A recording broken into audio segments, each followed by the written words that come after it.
դուք Ռոբերտ Քոչարյանին դատում եք վաղեմության ժամկետն անցնող մի հոդվածով։ Այնպես որ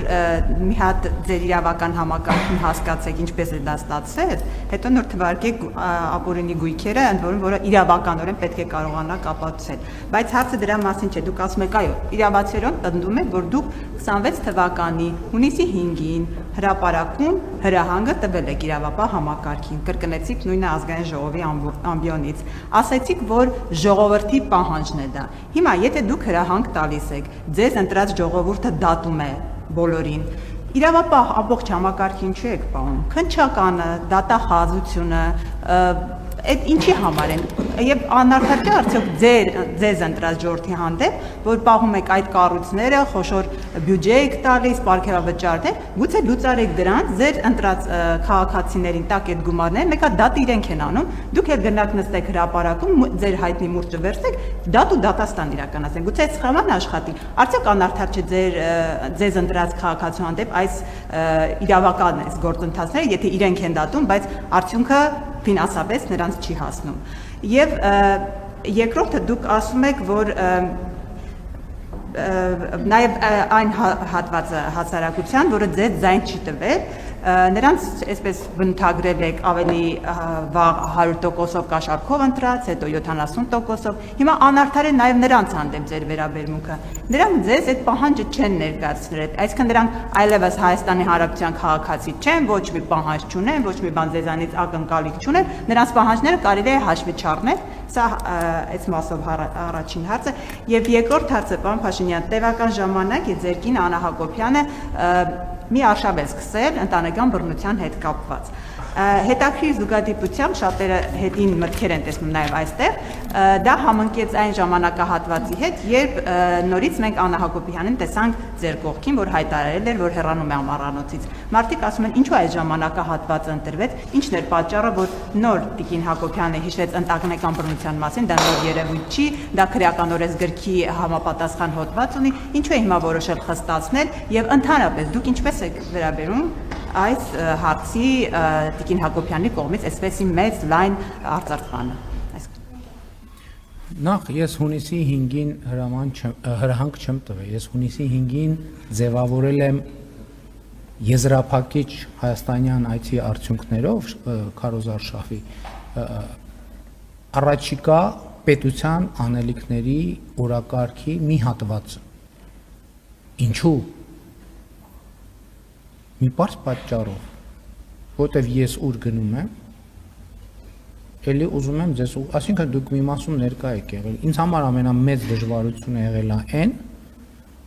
որ մարդիկ ինձ առաջ հարց են դնում, ասում են կոռուպցիոներները, թալանածները երկիրը ինչի պատասխանատվություն չեն կրում։ Եվ ես մարդկանց մինչ բացատրում եմ, ասում եմ, գիտեք, դատական, իրավական համակարգը, չգիտեմ ես, չգիտեմ են, օրենսգրքի ինչ հոդվածի երկրորդ պարբերության 6-րդ տողում սենց բան ա գրած, մարդիկ ասում են ձեռ ես առնում մեզ ոնց որ։ Եվ այդ հարցը այնքան ա սրվել քարոզարշավի ընթացքում, որ ես ստիպված եմ եղել եզրափակիչ մեր հանրահավաքը 35-40 հազար մարդու ներկայությամբ դա ձևակերպել որպես օրակարգ եւ մարդկանց էլ ասել են, էսա գնացեք սրա օգտին քվեարկեք։ Իրավապահ համակարգը, էլ եմ ասում, անկախա ումից իրավապահ համակարգը կարա անկախ լինի կառավարությունից եւ անկախ ազգային ժողովից, բայց պետությունից ու ժողովրդից չի կարա անկախ լինի։ Եվ պետքա պետության եւ ժողովրդի շահերին ծառայի։ Եվ պետքա ծառայի։ Ինչ վերաբերում դուք ինձ ասում եք դատում եք ժամկետը անցած։ Ես կներեք, ես մանրամասները չգիտեմ, բայց մի րոպե կներեք։ Ես դժվար եմ պատկերացնում եւ չեմ կարող հավատամ, որ մեր իրավապահ քննչական մարմինները եւ դատախազությունը եւ օպերատիվ մարմինները ում պրոֆեսիոնալիզմը ես գիտեմ, կարող են այդպիսի բան անել։ Ոնց կարա տենց բան լինի։ Ինչ։ Իրանց ում։ Ես քիչ առաջ շնորհակալություն հայտնեցի այն մարդկան։ Եկեք իսկապես դուք ավարտեք, որ ես է հարցնեմ։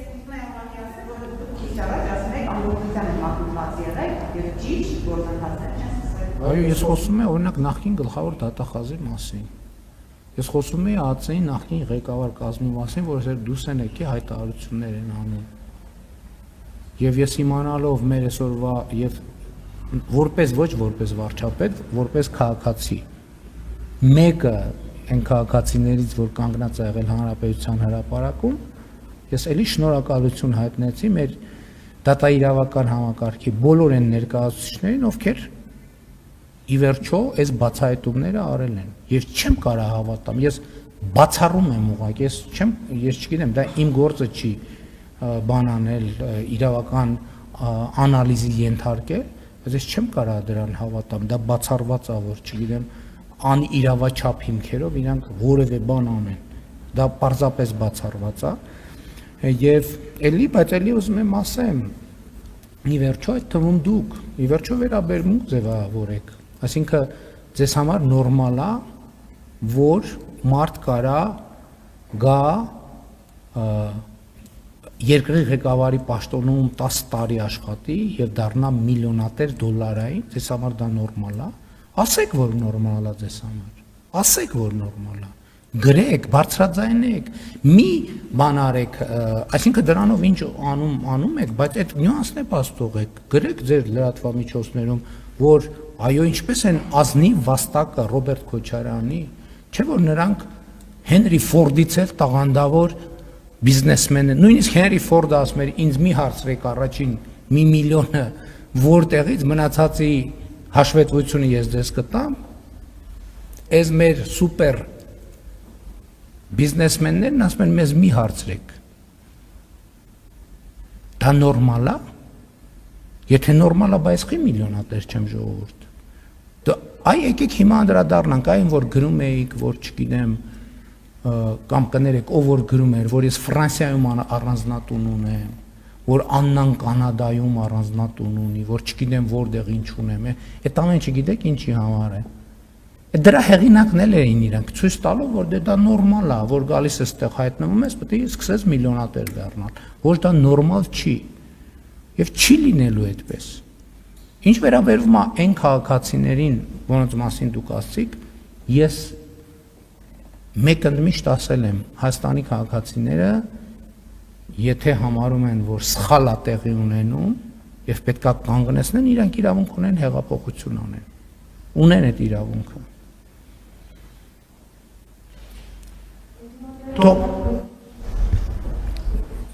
Թող հանուն Ռոբերտ Քոչարյանի ունեցվածքի, Գագիկ Ծառուկյանի եւ մյուսների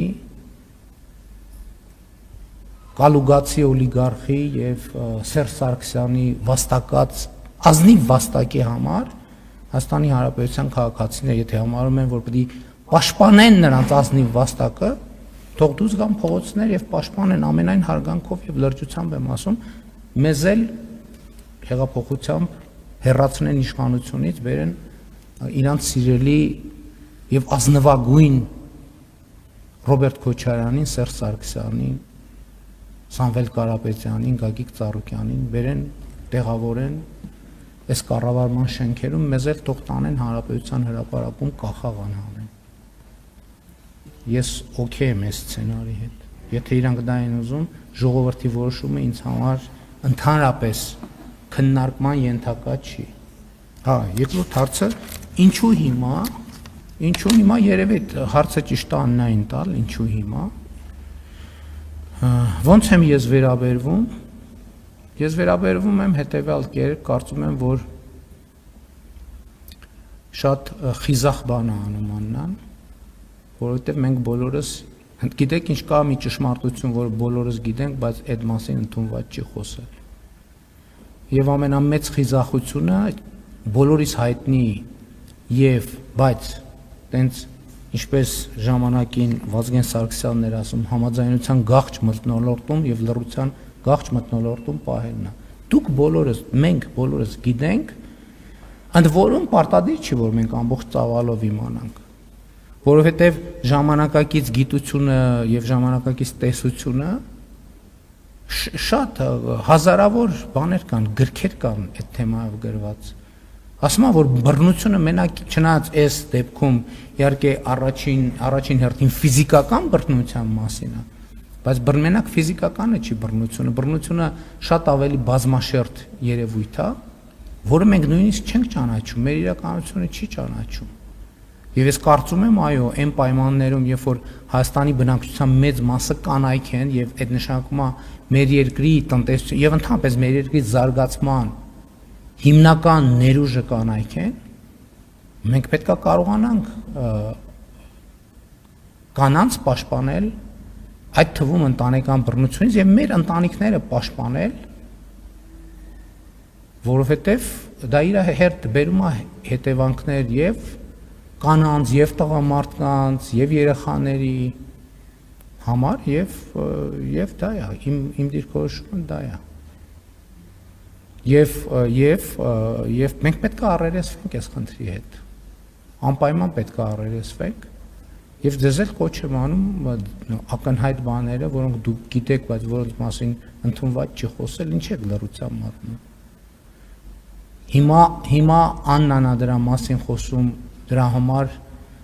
փորձարարում դրա շուրջ այլ մթնոլորտ ձևավորել շատ լավ նախկինում ուրիշները թող